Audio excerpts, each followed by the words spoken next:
আসসালামু আলাইকুম রহমতুল্লাহ। আজকে আমাদের গন্তব্যস্থান যশোর মনিরামপুর ঝাপা বাওরে। তো আমরা চলতে চলতে চলে আসলাম চাষড়ার মোড়। চাষড়ার মোড়েও বাস স্ট্যান্ড আছে, এখান থেকেও আপনারা বিভিন্ন জায়গায় যেতে পারবেন। বেনাপোল এখান থেকে খুবই কাছে, 40 কিলোমিটার কম বেশি। তো দেখতে পাচ্ছেন যে রাস্তা ভেঙে গেছে অতি বর্ষার কারণে। রাস্তাগুলো খুবই ভালো ছিল, কিন্তু অতি বর্ষার কারণে আর ভারী ভারী যানবাহনের কারণে রাস্তাগুলো একবারে ভেঙে গেছে। আমাদের সামনে দেখা যাচ্ছে যে আদ্দিন হসপিটাল, এই যে হাতের বামে। এটা খুবই পপুলার এবং ডাক্তারগুলো খুবই ভালো এখানে। আমি একবার গিয়েছিলাম, ওরা খুবই ফ্রেন্ডলি ট্রিটমেন্ট করে আর কি, এবং রোগীদের সাথে ফ্রেন্ডলিভাবে আচরণ করে। ভিতরে খুবই পরিচ্ছন্ন এবং মধ্যবিত্ত ফ্যামিলিদের জন্য অ্যাফোর্ডেবল বাজেটের ভিতরে এখানে চিকিৎসা করানো যায় আর কি। আর এই আদ্দিনের অ্যাম্বুলেন্সগুলো খুবই সুন্দর, ছোট আকারে, কিন্তু 200-300 টাকার ভিতরে ওরা অ্যাম্বুলেন্স সার্ভিস দিয়ে থাকে শহরের ভিতরে। তো দেখতে পাচ্ছেন গেট, ভিজিটর্স গেট।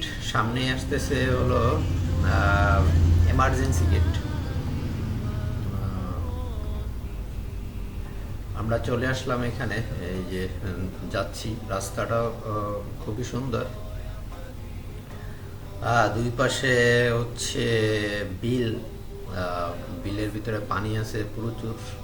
হ্যাঁ, বর্ষার কারণে পানিগুলো, সাধারণত বিলে পানি থাকে না, বর্ষার কারণে পানিগুলো হচ্ছে জমে আছে। দুই পাশে নারিকেল গাছ, খুবই ভালো লাগছে। এবং শেষ বিকেল আর কি, আসরের পরে। আর সূর্যটাও একবারে ডুবে ডুবে অবস্থা, এরকম একটা অবস্থায় আমরা যাচ্ছি।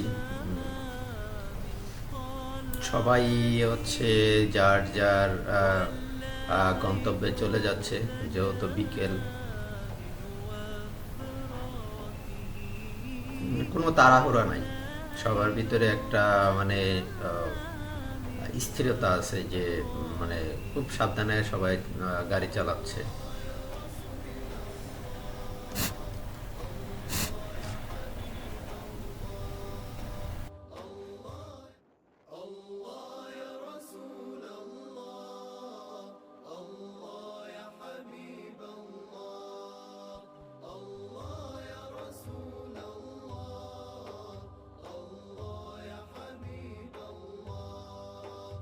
الصبح بدا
তো বন্ধুরা, আমরা চলে আসলাম আমাদের মূল গন্তব্যস্থান ভাসমান সেতুতে।